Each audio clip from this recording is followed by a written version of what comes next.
इस मोड़ पर घबरा कर न थम जाइए आप। जो बात नई है उसे अपनाइए आप।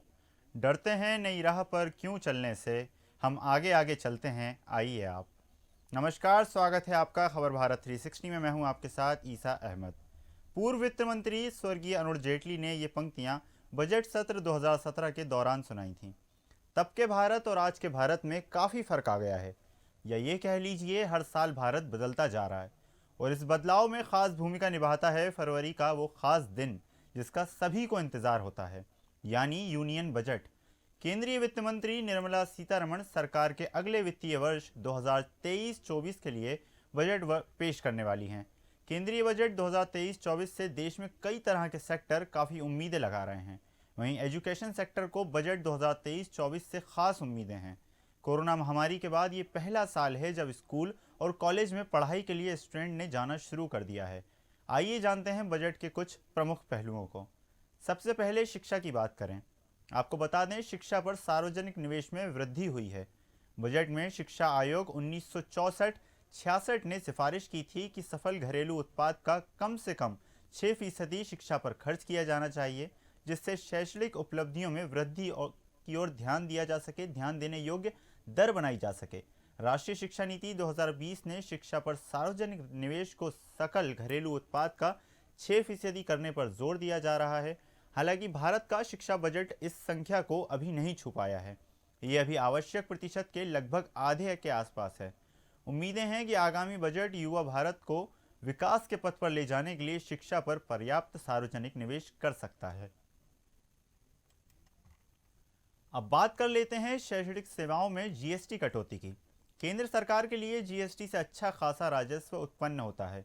इसे अनिवार्य कर दिया है, जो गरीब श्रेणियों को सब्सिडी देने के लिए काफ़ी उपयोगी है।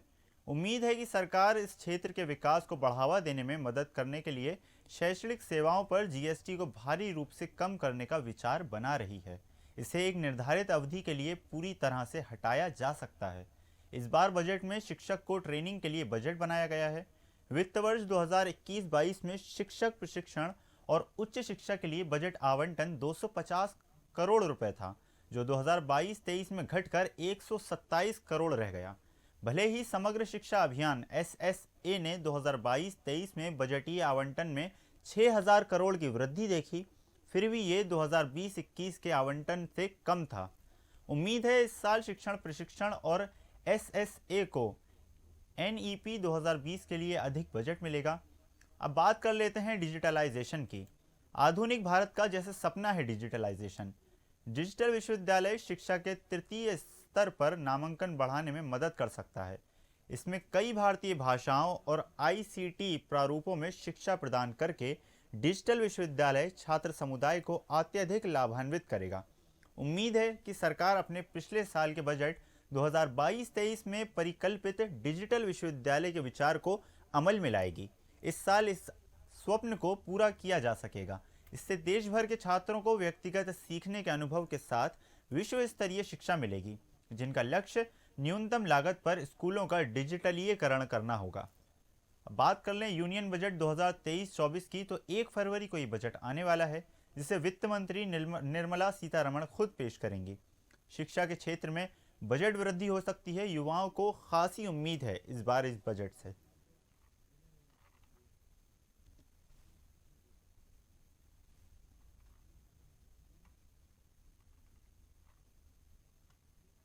हम बात कर रहे हैं उस दिन की जिसका हर किसी को इंतज़ार है। फरवरी का वो दिन जब बजट पेश किया जाता है। फरवरी का वो ख़ास दिन जिसका हम सभी को इंतज़ार था, वो बहुत जल्द आने वाला है, यानी यूनियन बजट। केंद्रीय वित्त मंत्री निर्मला सीतारमण सरकार के अगले वित्तीय वर्ष 2023-24 के लिए बजट पेश करने जा रही हैं। केंद्रीय बजट 2023-24 से देश में कई तरह के सेक्टर काफ़ी उम्मीदें लगा रहे हैं। वहीं एजुकेशन सेक्टर को भी खास उम्मीदें हैं। आपको बता दें, 2023-24 से कोरोना महामारी के बाद ये पहला साल है जब स्कूल और कॉलेज में पढ़ाई के लिए स्टूडेंट जाना शुरू कर चुके हैं। आइए जानते हैं बजट के बारे में कुछ प्रमुख बातें। सबसे पहले शिक्षा की बात करें तो आपको बता दें कि शिक्षा पर सार्वजनिक निवेश में वृद्धि हुई है। इस साल शिक्षा के क्षेत्र में सरकार ज़्यादा खर्चा करने वाली है। बजट में शिक्षा आयोग 1964-66 ने सिफारिश की थी कि सकल घरेलू उत्पाद का कम से कम 6% शिक्षा पर खर्च किया जाना चाहिए। जिससे शैक्षणिक उपलब्धियों में वृद्धि की जा सके। किसी भी देश की जो ताकत होती है वो उसकी शिक्षा होती है। शिक्षा पर जितना ज़्यादा खर्च किया जा सकता है करना चाहिए। जो सफल देश हैं उनकी यही मंशा रहती है कि शिक्षा पर ज़्यादा से ज़्यादा खर्च किया जाए, टेक्नोलॉजी और साइंस पर ज़्यादा से ज़्यादा खर्च किया जाए, जिससे कि उद्योग के क्षेत्र में, जिससे कि साइंटिफिक दृष्टि से जो है छात्र प्रगति कर सकें, ऐसा कुछ उपजाऊ और प्रोडक्टिव देश के लिए तैयार किया जा सके जो फिर प्रदेशों में और अनेक देशों के काम आ सके, जिससे देश की समृद्धता भी बढ़े और देश के अंदर व्यापार भी बढ़े। हम बात करें अगर राष्ट्रीय शिक्षा नीति 2020 की, तो शिक्षा पर सार्वजनिक निवेश को सकल घरेलू उत्पाद का 6% करने पर जोर दिया गया था। हालांकि भारत का शिक्षा बजट इस संख्या को अभी तक नहीं छू पाया है। ये अभी आवश्यक प्रतिशत के लगभग आधे के आसपास है, यानी कि लगभग 3%। उम्मीद है कि आगामी बजट युवा भारत को विकास के पथ पर ले जाने के लिए शिक्षा पर पर्याप्त सार्वजनिक निवेश करेगा और कर सकता है। और इसी मुद्दे पर ज़्यादा जानकारी के लिए हमारे पास मध्य प्रदेश की राजधानी भोपाल से अभय मरकले जुड़ गए हैं। हम उनसे जानेंगे क्या कुछ राजधानी के युवाओं को उम्मीद है आने वाले बजट की जो 1 फरवरी को आ सकता है। जी अभय जी। देखिए ईशा, मैं आपको बता दूं कि मोदी सरकार के दूसरे कार्यकाल का ये 5वां बजट जो है वो पेश होने जा रहा है। 1 फरवरी को ये बजट पेश होगा। 31 जनवरी से बजट सत्र की शुरुआत हुई हुई। उस दिन जो है राष्ट्रपति द्रौपदी मुर्मू जो है राज्यसभा और लोकसभा के सांसदों के साथ बैठक करेंगी और 1 फरवरी के दिन जो है कि केंद्रीय मंत्री निर्मला सीतारमण जो है इस बजट को पेश करेंगे। अगर बजट की बात की जाए तो इस बजट से हर वर्ग को खासी उम्मीदें हैं। अगर बात की जाए कर्मचारी जगत की, तो एक बड़ा कर्मचारी जगत जो है सरकार के साथ काम करता है। तो इस साल जो है उम्मीद की जा रही है कि 8वें वेतन आयोग की जो है वो घोषणा हो सकती है, क्योंकि हर 10 साल में जो है वेतन आयोग की घोषणा की जाती है। 5वें, 6वें और 7वें वेतनमान के साथ भी इसी तरीके से हुआ था। तो इस बार जो है 8वें वेतनमान की घोषणा का इंतजार कर्मचारियों को बड़ी बेसब्री से। अगर ये वेतन आयोग वेतनमान लागू हो जाता है तो निश्चित तौर पे कर्मचारियों की सैलरी बढ़ेगी और इस तरीके से कर्मचारी जगत को इससे काफी उम्मीदें हैं, उम्मीदें लगाई जा रही है। दूसरी बात की जाए यदि करों की, तो जो टैक्स होते हैं उसमें कर्मचारियों का एक बहुत बड़ा योगदान रहता है, क्योंकि अभी 2.5 लाख रुपए जो है वो 2.5 लाख की आय तक जो है टैक्स पे नहीं करना है। लेकिन उम्मीद की जा रही है कि इसको बढ़ाकर 5 लाख किया जाए, क्योंकि जिस तरीके से महंगाई बढ़ रही है तो ये देशवासियों को उम्मीद है कि इस साल सालाना आय 5 लाख तक पर कोई टैक्स सरकार नहीं लगाएगी।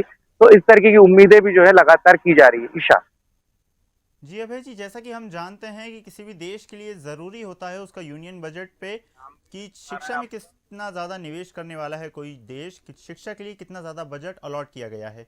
लेकिन इस बार भी खासी उम्मीदें थी युवाओं को कि शिक्षा के क्षेत्र में सरकार खर्चा करेगी, लेकिन कहीं ना कहीं इस बार भी जितना ज़्यादा करना चाहिए बजट शिक्षा को अलॉट वो उतना ज़्यादा नहीं किया गया है। क्यों अभय, क्या कहना चाहेंगे इस पर?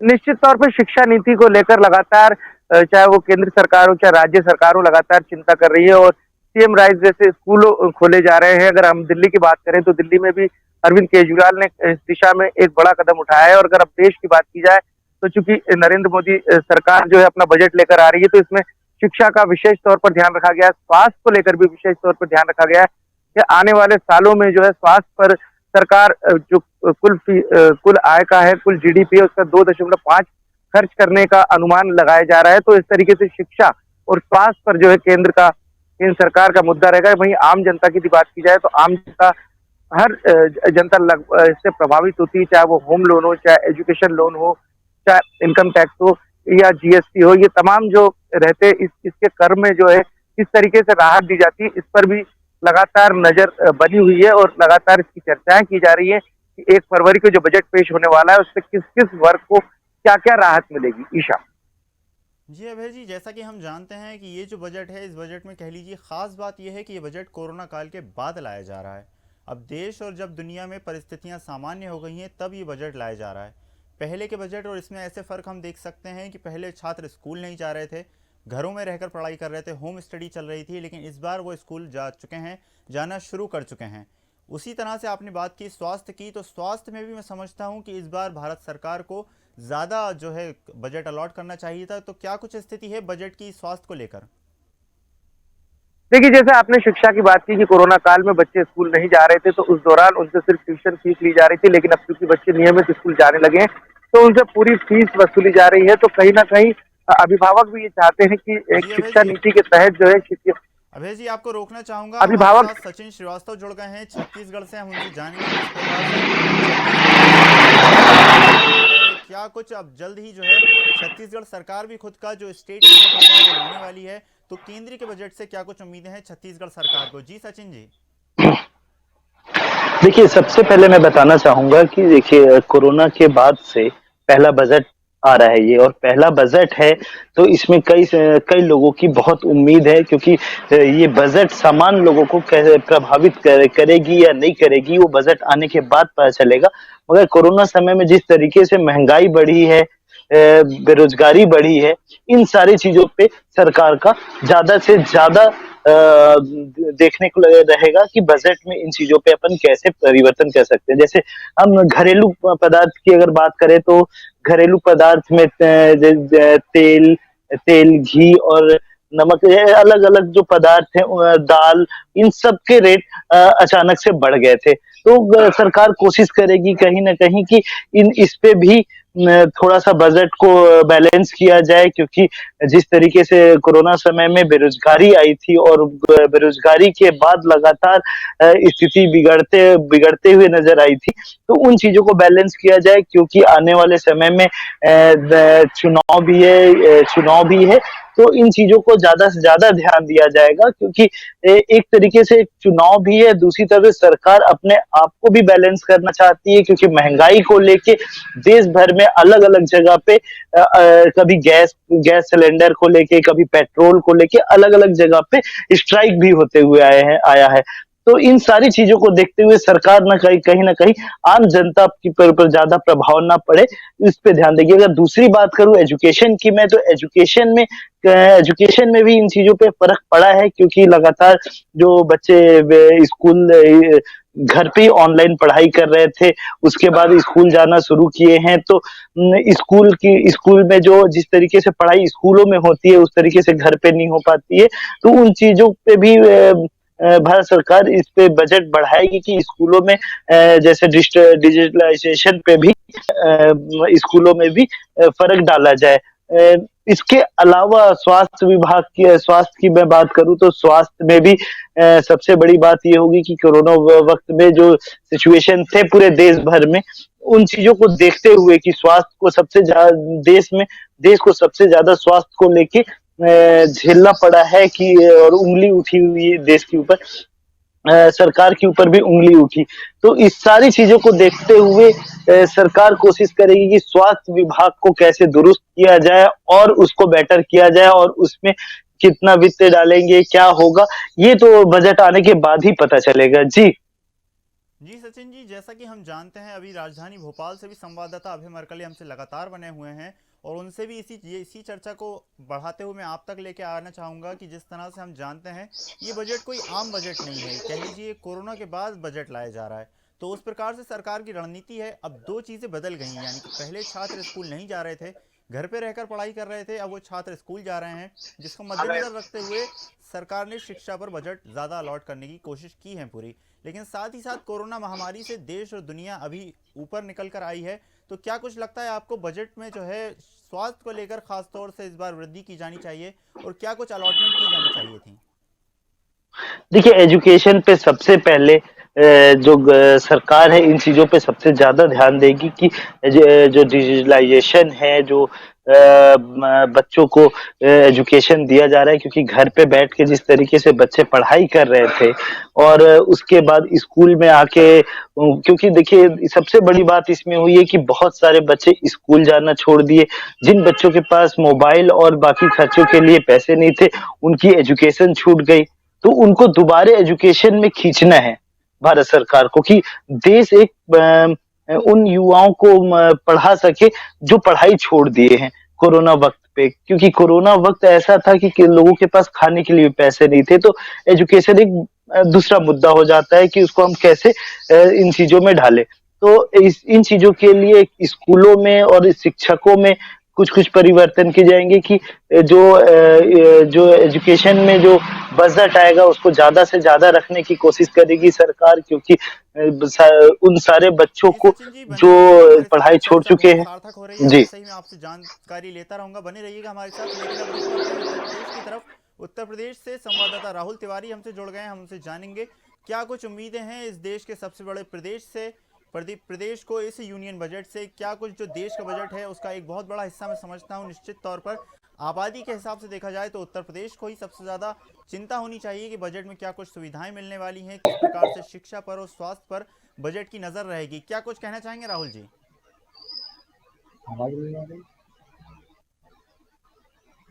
राहुल जी,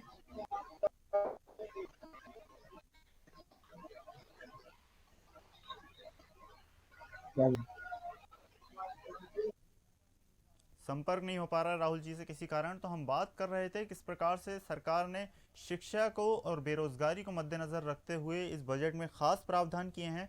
हम बात कर रहे थे जीएसटी की, तो आपको बता दें जीएसटी से हर साल सरकार को एक अच्छा खासा राजस्व मिलता है। शैक्षणिक सेवाओं में जीएसटी की कटौती करने की तैयारी की है सरकार ने। केंद्र सरकार के लिए जीएसटी से अच्छा खासा राजस्व उत्पन्न होता है, जैसा कि हमने आपको बताया। इसे अनिवार्य कर दिया गया है, जो गरीब श्रेणियों को सब्सिडी देने के लिए काफ़ी उपयोगी है। उम्मीद है कि सरकार इस क्षेत्र के विकास को बढ़ावा देने के लिए, मदद करने के लिए शैक्षणिक सेवाओं में जीएसटी को भारी रूप से कम करने का विचार कर रही है। इसे इस निर्धारित अवधि के लिए पूरी तरह से हटाया जा सकता है। तो इस बजट में शिक्षक को ट्रेनिंग को लेकर भी बजट अलॉट कर दिया गया है। आपको बता दें खास बात जो इस बजट की है, वित्त वर्ष, एक बार फिर छत्तीसगढ़ से सचिन श्रीवास्तव हमसे जुड़ गए, हम उनसे जानेंगे क्या कुछ चल रहा है छत्तीसगढ़ के लोगों के मन में, क्या कुछ उम्मीदें हैं छत्तीसगढ़ के युवाओं को यूनियन बजट को लेकर। जी सचिन जी। जी, मैं बात कर रहा था, सबसे पहले एजुकेशन की हम लोग बात कर रहे थे। तो एजुकेशन में जैसा आपने कहा कि शैक्षणिकता पे ज्यादा ध्यान रहेगा, और सबसे बड़ी बात रहेगी कि जो अभी बच्चे पढ़ाई छोड़ दी है उनको किस तरीके से एजुकेशन में लाया जाए। इसके अलावा जो सबसे बड़ी बात है, बेरोजगारी, क्योंकि लगातार कई सारी कंपनियां कोरोना वक्त में और कोरोना के दरमियान भारत से मूव कर ली है, मगर वापस चली गई हैं। तो इसमें कई लोगों की रोजगार चली गई है, और कई कंपनियां तो ऐसी थी जो वर्करों को हटा दिया गया है, उनको आधा कर दिया गया है। तो इसमें सबसे ज्यादा फर्क पड़ा है बेरोजगारी के ऊपर भी, क्योंकि बेरोजगारी जिस तरीके से बढ़ा है और महंगाई भी उसी दर से बढ़ी है। तो सरकार सबसे पहले ये चाहेगी कि हम इन चीजों को स्थायी करें, क्योंकि जी अभी का जो सचिन जी बने बजट है रहिएगा वो हमारे साथ। अब रुख कर लेते हैं उत्तर प्रदेश की तरफ, जहां उत्तर प्रदेश से राहुल तिवारी हमारे संवाददाता हमसे जुड़ गए। हम उनसे जानेंगे किस प्रकार से उत्तर प्रदेश के लोगों को उम्मीदें हैं यूनियन बजट को लेकर, क्या कुछ युवाओं के मन में चल रहा है यूनियन बजट को लेकर। जी राहुल जी।